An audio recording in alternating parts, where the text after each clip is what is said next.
Le Brésil est un pays qui se situe sur l'Amérique, précisément sur l'Amérique du Sud. Il occupe une grande partie de l'Amérique du Sud, ce qui fait qu'il soit le troisième pays le plus grand de toute l'Amérique, après les États-Unis et le Canada.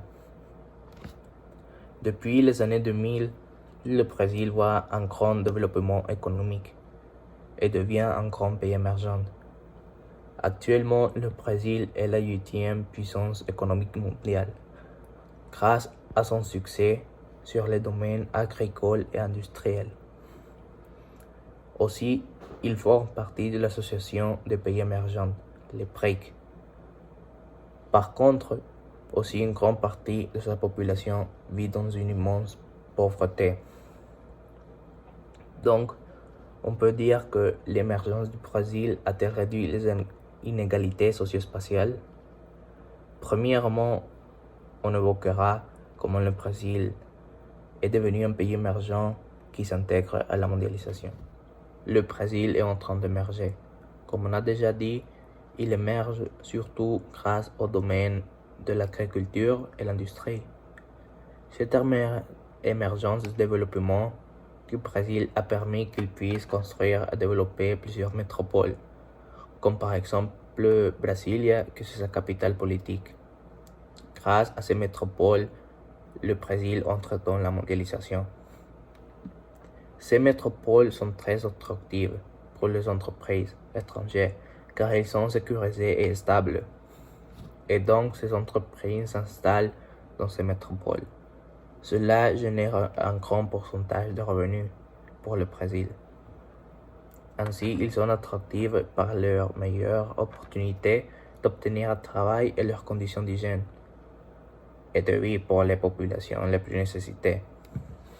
Une autre manière que le Brésil s'intègre à la mondialisation est son commerce. Le Brésil réalise plusieurs échanges avec les différents pays du monde. Par voie maritime grâce à ses ports, par exemple le port de Dos Santos.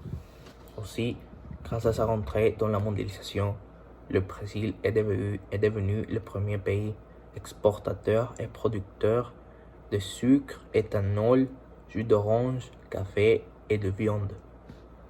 L'agriculture est le principal domaine où le Brésil émerge, mais aussi l'industrie génère un grand pourcentage du PIB, précisément 28%. Ainsi, le Brésil ouvre des relations avec des pays comme celles du BRIC, les États-Unis ou l'Union européenne. Les résultats du développement du Brésil sont incroyables. Entre les années 50 et 60, il était considéré comme un pays du tiers-monde. Et actuellement, dans les années 2000, il est devenu à être considéré comme un grand pays émergent. De plus, les conditions de vie de quelques régions sont affectées, mais positivement. Par exemple, en 2004, le Brésil était le 14e pays avec le PIB mondial le plus haut. Et en 2018, il augmente au poste 8 du PIB mondial. Ce développement du pays permet au Brésil de créer de nouvelles infrastructures, comme par exemple des autoroutes, des maisons, entre autres. Par contre, seulement quelques parties du pays sont impactées par cette mondialisation.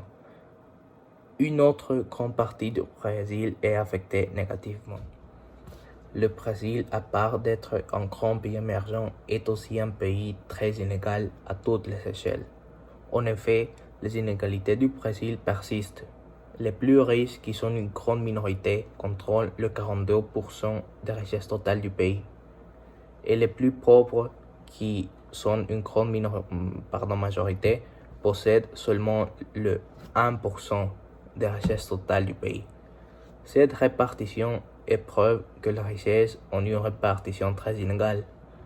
Le sud-est du Brésil est la zone la plus développée dans tout le pays. Elle est considérée le cœur économique qui inclut de grandes métropoles comme Sao Paulo ou Rio de Janeiro. Par contre, il y a aussi des inégalités dans ces grandes métropoles. Par exemple, les riches habitent proches des centres-villes et les pauvres habitent dans un quartier pauvre qui se trouve souvent sur des pentes ou des terres pas très sûres pour construire des maisons.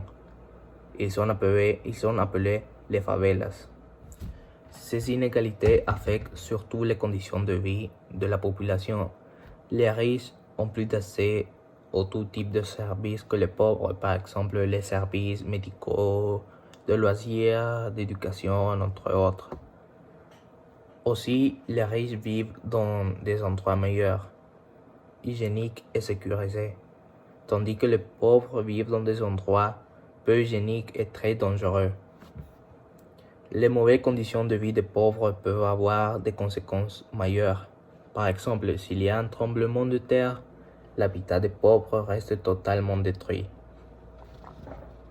Les zones du pays moins développées comme le nord-est du Brésil sont en difficulté actuellement. Les habitants de cette zone migrent vers les zones plus développées, dans ce cas le sud-est, afin de pouvoir s'enrichir et avoir de meilleures conditions de vie, un meilleur travail et une meilleure éducation.